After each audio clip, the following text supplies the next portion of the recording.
Je me suis inspirée des anges de Victoria's Secret pour faire ce maquillage. J'espère que vous avez la ref. Si ça vous intéresse de savoir comment j'ai fait ce magnifique maquillage, regardez cette vidéo. Je commence avec cette ombre à paupières liquide de chez Sisley. C'est la teinte 3 Pink Gold. Ça va me permettre de faire une bonne base pour ensuite appliquer mes fards pailletés et satinés. Donc j'en mets à peu près sur toute ma paupière comme ça. Ensuite, je prends cette somptueuse palette de chez Natasha Denona qui s'appelle I Need a Nude Palette. Ces fards pailletés sont géniaux parce qu'ils sont très crémeux. Du coup, c'est pas un fard sec où vous allez sentir les petites paillettes. C'est vraiment des paillettes et des nacres surtout qui sont intégrés dans la formulation du fard. Je vais commencer avec la teinte Mia. C'est la plus claire et la plus froide ici pour vous montrer ce que ça donne. Celui-là, je le mets à peu près partout sur ma paupière.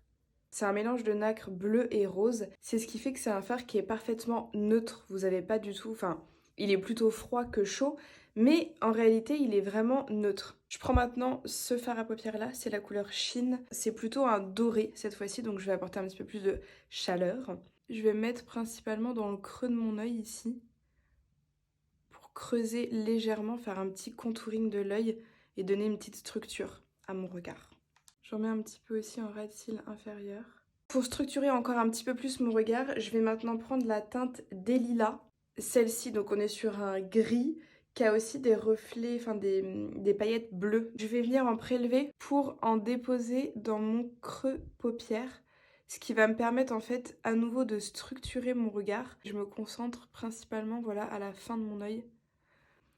Vous voyez tout de suite la diff. Pour terminer mes yeux, je vais prendre un highlighter qui est aussi froid. Le but, c'est de créer vraiment une harmonie dans les fards que j'ai choisis. Je vous conseille pas de prendre un highlighter très rose ou très doré, mais plutôt une teinte comme ça, très neutre.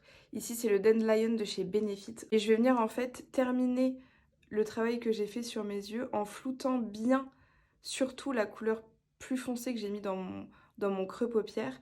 Et je vais dégrader comme ça au niveau de mon arcade sourcilière. C'est ce qui va faire que vous allez avoir un résultat un peu professionnel, on va dire. Je dis pas que je suis professionnelle, hein. Attention.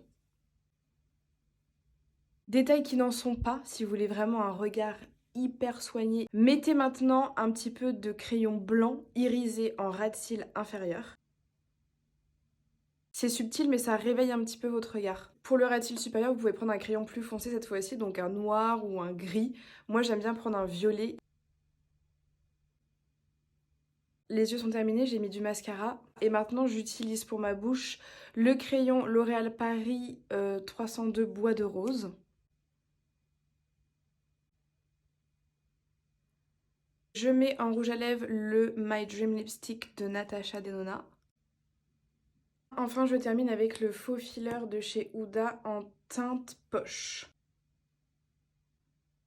J'ai fini le maquillage, regardez comme c'est beau. Plus ça va, plus j'aime les couleurs claires comme ça sur mes yeux, avec l'âge. Qu'est-ce qu'on en pense? Mettez une note sur 10 en commentaire pour ce maquillage. Moi, je mettrais 10, si j'étais vous. Bisous.